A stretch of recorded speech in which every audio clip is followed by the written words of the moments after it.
मैंने बात की दिल्ली विश्वविद्यालय के एक पढ़े लिखे प्रोफेसर, मॉडर्न जमाने के प्रोफेसर, वैज्ञानिक सोच वाले प्रोफेसर जो कबीर से तुलसी से लेकर आज के दौर तक के समाज को समझते हैं, देश को समझते हैं, राजनीति को समझते हैं, प्रोफेसर लक्ष्मण यादव। मैंने पूछा कि बाबाओं का खेल क्या है। जरा सुनिए लक्ष्मण यादव जी ने क्या कहा। स्वागत है लक्ष्मण जी, और आपको इस विषय पे मैंने आज बात करने के लिए बुलाया क्योंकि आप दिल्ली विश्वविद्यालय के वो नौजवान प्रोफेसर हैं जो लोगों को पढ़ाते हैं, समझाते हैं, कबीर से लेकर और आधुनिक कविता तक आप जीवन दर्शन को समझाते हैं। और एक तरफ कबीर है और एक तरफ बाबा बागेश्वर हैं। मतलब वहां से जो अध्यात्म की जिंदगी थी वो आशाराम, नित्याराम और चिन्मयानंद से होते होते अब बाबा बागेश्वर तक आ गई। ये जो मैं अभी देख रहा था, एक एबीपी चैनल पे देख रहा था, वो पहले तो उनका जो रिपोर्टर तो दीवाना हो गया था, तो वो ट्वीट वायरल हो रहा है कि वो रामायण इतनी जोर से गा रहा है, बाबा बागेश्वर के चरणों में लौट गया। और अभी मैं देख रहा था उस चैनल पे 1 घंटे बाबा बागेश्वर, और बाकी चैनल पे भी बाबा बागेश्वर। ये क्या स्ट्रेटेजी, क्या है, क्यों अचानक ये बाबा इतना छा रहे हैं? क्या वाकई में कुछ चमत्कार है, कुछ जादू है, या कुछ और खेल है? शुक्रिया संजय जी, आपने जोखिम भी उठाया है इस विषय पर बात करने का। और हम जैसे लोग हैं, हम लोग तो पढ़ने पढ़ाने की दुनिया में अक्सर ये बात सोचते हैं कि सच मजबूत होता है। हमारे यहाँ कहा जाता है कि सत्य पराजित नहीं होता, परेशान हो सकता है। लेकिन अब तो ऐसा लग रहा है कि एक ऐसा दौर आ गया है जिसमें सत्य परेशान तो बहुत है, पराजित दिख रहा है। मैं अभी भी भरोसा रखता हूँ कि पराजित नहीं होगा। लेकिन अब ये जो बाबा हैं, बहुत सारे लोग उनको श्रद्धा से और भक्ति से देखते हैं, लेकिन हम जैसे लोग ये जब इतिहास को पढ़ते हैं, समाज को पढ़ते हैं, तो लगता है कि न तो ये कोई पहले बाबा हैं और न तो इसके आगे भी अभी कोई निकट भविष्य में दिख रहा है कि ये अंतिम होंगे। ऐसे बहुत सारे लोग आए, जिन्होंने चमत्कार दिखाकर और लोगों की भावनाओं को अपने ढंग से मोड़ करके और उसका एक इस्तेमाल करते हैं। हमारे देश में देखिए एक बहुत महत्वपूर्ण बात शुरू में ही कह दूं संजय जी कि देखिए लोकतांत्रिक देश में होता क्या है कि स्टेट यानी राज्य की जिम्मेदारी ये होती है कि एक नागरिक को बुनियादी तौर पर जो उसकी जरूरत है, अगर कोई परेशान है, उसकी बुनियादी जरूरत है, तो वो राज्य मुहैया कराए। कोई गरीब है, कमजोर है, तो स्टेट उसको संरक्षित करता है।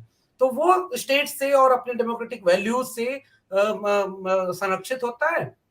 धीरे धीरे जब उसे मौका मिलता है तो वो मजबूती की तरफ बढ़ते हैं, पढ़ते हैं, नौकरी करते हैं, पैसा कमाते हैं, वो मजबूत होते हैं।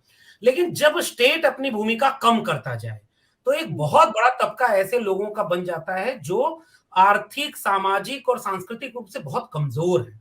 और इस देश में ऐसे लोगों की तादाद बहुत ज्यादा है। तो वो धर्म धर्म उनके लिए ऐसा नहीं है कि मतलब कोई बहुत राहत मिलती है, लेकिन वो राहत जो कहीं और से नहीं मिलती है, तो व्यक्ति कमजोर होकर के धर्म के पास जाता है। डर के मारे, मानसिक रूप से बीमार होकर, ठीक है। हाँ, क्योंकि बाकी तो धर्म आंतरिक विषय है, मन का विषय है। हम अपने बिल्कुल। मन से किसी को माने न माने, लेकिन ये जो एक नए किस्म का चीज आ गई है, इसमें आप देखिएगा बहुत बड़ी तादाद में लोग जा रहे हैं और बहुत सारे लोग तो खाए पिए घायल हो गए, लेकिन बहुत बड़ी जनता को ऐसा लगता है यार और कहीं कोई सहारा नहीं है, तो हो सकता है यहीं कोई सहारा मिल जाए। अब मुझे नहीं पता कि कितने लोगों को सहारा मिलता है, तो एक ये इसका एक समाजशास्त्री और राजनीतिक और आर्थिक पहलू है। एक तो रही बात ये। दूसरी बात ये हो रही है कि मतलब शिक्षा कमजोर होती जा रही है, रोजगार लोगों को मिल नहीं रहा है और बहुत ज्यादा लोगों की भीड़। अब जैसे आज ही का बजट देखिए, उसमें शिक्षा और स्वास्थ्य पर बजट कम कर दिया गया हाँ, और बहुत कम बाकी करते हैं। बढ़ाया जाएगा। अब इससे क्या होगा कि जो परेशान होगा और विवेक है नहीं उतना कि ये परेशानी की वजह हमारी भौतिक है, कोई आध्यात्मिक और धार्मिक नहीं है, वहां तो हम सब बराबर है, तो वो इस तरह चीजों में और बढ़ेगा। लेकिन इसका एक राजनीतिक पहलू भी है। जैसे अब बागेश्वर धाम वाले बाबा को लेकर के है, मैं तो आज ही एक वीडियो ट्वीट किया था, और उनका वो बाबा कौन से हैं। अब आप देखिए, आप धर्म का प्रचार करें, आप अपनी कथा भागवत कहें, इससे कौन आपको रोक पाएगा। भारत का संविधान लागू है, आप प्रचार करिए। ठीक है। लेकिन आपकी भाषा और आपका एजेंडा कई बार किसी पॉलिटिकल पार्टी से एकदम मैच करने लगे और उससे भी 4 कदम आगे जाकर के उसी के एजेंडे पर आप बात करने लगे, तो मुझे शंका होती है कि आप केवल धार्मिक काम कर रहे हैं कि आप राजनीतिक काम कर रहे हैं। और बिल्कुल, देखिए अगर लक्ष्मण जी, मैं इसी बात पे आपसे जानना चाहता था। लोग कह रहे हैं मध्य प्रदेश में चुनाव हैं, जी शिवराज महाराज की स्थिति डांवाडोल है, बहुत सारे चीजें सामने आ गई हैं, तो कहीं चुनाव के लिए बाबा प्लान तो नहीं कर दिया गया? बाबा का मठ तो पुराना है और ऐसे तमाम बाबा रहे हैं और उनका राजनीतिक इस्तेमाल भी होता रहा है और हम जानते हैं कि अब जो आसाराम जी हैं उनको तो आज भी उनके भक्त कहते हैं कि वो कहीं से गुनहगार नहीं है, और उनके दरबार में जाने वालों के बड़े-बड़े नेताओं की फोटो आपको मिलेगी। अरे और प्रधानमंत्री जी की डांस करते हुए प्रधानमंत्री आसाराम जी के साथ प्रधानमंत्री जी डांस कर रहे थे। डांस कर रहे हैं, अटल जी से लेकर अडवाणी जी और ये सारे नेता उनके यहाँ गए हुए हैं। तो भक्त क्या होता है ना, दरबार में रहता है तब तो भक्त रहता है, और घर लौटता है तो वो एक वोटर है। ये क्लियर राजनीति है। और बिल्कुल वोटर है तो वोटर कहां से आएगा?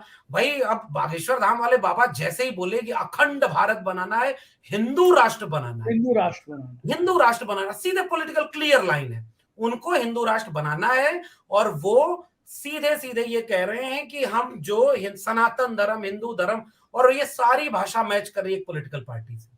तो ये तो यस। साफ तौर पर है, इतनी बड़ी कथाएं, इतनी लेकिन बड़ी लक्ष्मण जी चलिए पॉलिटिकल ये ड्रामा तो सही है कि मध्य प्रदेश में या बाकी आपको हिंदू राष्ट्र बनाना है, एग्रेसिव हिंदुत्व की राजनीति करिए, लेकिन ये मीडिया को क्या हो गया, नेशनल चैनल को कैसे हो गया, एक साथ 20-20 चैनल बाबा बागेश्वर पर लाइव दिखा रहे हैं, आज 10 दिन हो गए, भूत ही नहीं उतर रहा। अभी एबीपी 1 घंटे का प्रोग्राम कर रहा है, आज तक कर रहा है। तो ये जो मीडिया है, ये बाबा बागेश्वर की इतनी भक्ति काल में कैसे आ गई? पता नहीं। मैं तो संजय जी, आप तो मीडिया के व्यक्ति हैं, आप ज्यादा बारीकी से मीडिया के पूरी तंत्र को समझते होंगे। हम लोग तो बाहर से एक दर्शक की भूमिका में देख रहे हैं। अब जब मीडिया इतना प्रभावी नहीं था, तब भी इस देश में गणेश जी की मूर्तियां दूध पीने लगी थी, और तब भी सरकार किसकी थी, और फिर अचानक से सब बंद हो गया, पूरे देश में फैल गई थी खबर। आप भी गूगल करेंगे तो आपको पता हाँ, चलेगा। जी। चंद्रा स्वामी से लेकर के तमाम लोगों की इस तरह की, चमत्कार प्रिय देश हमारा है। ऐसा लगता है कि हमारे देश के लोगों को चमत्कार बहुत आकर्षित करता है। तो अचानक लगा कि ये तो चमत्कार दिखा रहे हैं, अरे भाई बिना पता हुए ये किस्मत बता रहे हैं, देखो पत्र में लिख दिया। उसी एबीपी न्यूज पर एक लड़की जो माइंड हाँ, रीडर है, हाँ, वो हाँ। जब बैठने लगी तो उसने कहा कि भाई हम कोई चमत्कार नहीं कर रहे, ये कला है, एक आर्ट है, और एक विज्ञान है। तो उसके बाद भी अगर एबीपी को लगता है कि नहीं भाई बाबा को प्रमोट करना है, बाबा तेजी से आगे बढ़ गए। मैं एक बात कह रहा हूं कि इस देश में कई तरह के सांस्कृतिक विचार भी हैं, और कई तरह के बाबा इस समय भी हैं, लेकिन एक बाबा जो आपको सूट करता है, और मुझे लगता है वो पॉलिटिकल पार्टी को भी सूट कर रहा है, मीडिया को भी सूट कर रहा है, तो कहीं उस पॉलिटिकल पार्टी और मीडिया का कोई रिश्ता तो नहीं है? अब ये रिश्ता ठीक। क्या कहलाता है मुझे नहीं पता। इसलिए पूरे मीडिया, और मीडिया का ये जो काम है ना, ये ज्यादा खतरनाक है। राजनीतिक दल तो राजनीति करेगा ही, उसे वोट चाहिए, वो येन केन प्रकार वोट के लिए कोशिश करेगा।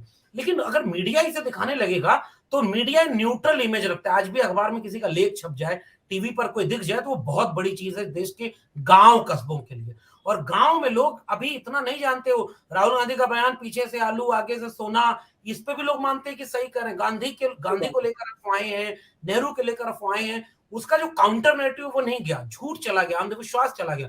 तो सबसे बड़ा नुकसान ये है कि मीडिया पर दिखाए जाने से एक बहुत बड़ी जमात ऐसी है जो इसको सच मानने लगेगी, और ठीक काउंटर है। इतना नहीं रहेगा। और इसलिए ये ज्यादा खतरनाक है, और पता नहीं इसको कैसे हम रोकेंगे, समझेंगे। अब कलयुग के लिए मैं एक चौपाई पढ़ दूं, आप तो मुझे हिंदी वाला वो हाँ, करते मुझे हैं। अच्छा लगता है। आप जब कबीर को और उसको आधुनिक कविताएँ आज सुनाते हैं, मुझे बहुत अच्छा लगता आज संजय जी मैं तुलसीदास को कोट कर रहा हूँ। मैंने है। मैंने तुलसी विभाग पर हाँ, क्लियर बोला कि जी, तुलसीदास जी एक बड़े कवि हैं, उनकी बहुत प्यारी प्यारी रचनाएं। बजट है, बजट के जी। लिए तुलसीदास जी कहते हैं कि मुखिया मुख सो चाहिए, खान पान सो एक, पालय पोषे सकल अंग, तुलसी सहित विवेक।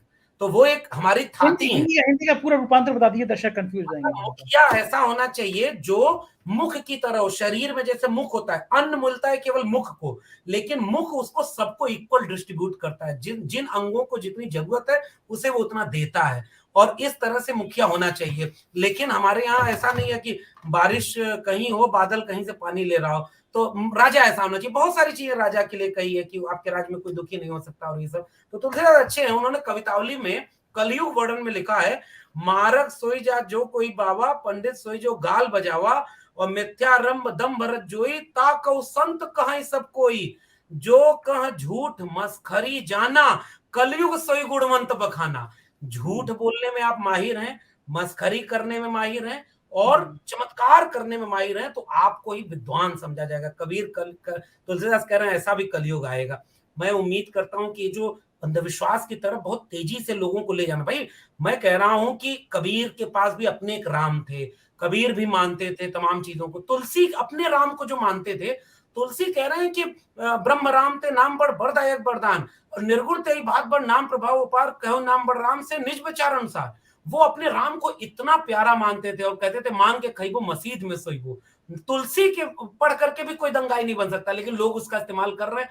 मैं ये मानता हूं संजय जी कि इस देश की जनता को ये तय करना होगा कि अगर आप अपने विद्यालयों में, अध्यापन में और रोज के इस्तेमाल करने वाली चीजों में विज्ञान का सहारा लेते हैं, तो अपने बच्चों को इतना अंधविश्वासी तो मत बनाइए। ये वाला ठीक है। अंधविश्वास क्या है? अपने अंदर धर्म है, उसको जिए, उसको प्रेम से करें। बुलडोजर चला देंगे, पत्थर मार देंगे और ये कर देंगे, बाबा का काम नहीं है। मुझे लगता है कि इसमें एक आपत्ति इस देश के सभी सभ्य लोगों को होनी चाहिए, और ये एक शुद्ध रूप से राजनीतिक एजेंडा है जिसका इस्तेमाल एक ही पार्टी के लोग करेंगे जो इसको प्रमोट करने में लगे हुए हैं। मेरा ये मानना बस लक्ष्मण जी, आखिरी सवाल, इस बाबा बागेश्वर की ये वाली नौटंकी कब तक चलेगी इस देश में? मुझे लगता है कि देखिए, जब तक इस देश में ज्ञान, विवेक, तर्क, वैज्ञानिकता कम रहेगी, ये बाबा जाएंगे, कोई और बाबा आ जाएंगे। मुझे लगता है कि ये देश मजबूत तब होगा जब इसके लोग मजबूत होंगे, यहाँ की जनता मजबूत होगी। और जनता जब विवेक संपन्न होगी, जनता जब अपने वजूद को पहचानेगी, तो कम से कम ऐसे बाबा जो कभी कल जेल में थे, कुछ आज जेल में हैं, कुछ बेल पर हैं, कुछ कल को जेल में होंगे, ऐसे बाबाओं को पहचानेगी। वो मोको कहाँ ढूंढे रे बंदे, मैं तो तेरे पास में, कबीर को याद करेगी। सब अपने भीतर एक अच्छे मनुष्य बने। जब तक ये नहीं होगा संजय जी, आज ये बाबा, कल कोई और बाबा आएगा, आज ये इस्तेमाल कर रहे हैं, कल कोई और इस्तेमाल करेगा।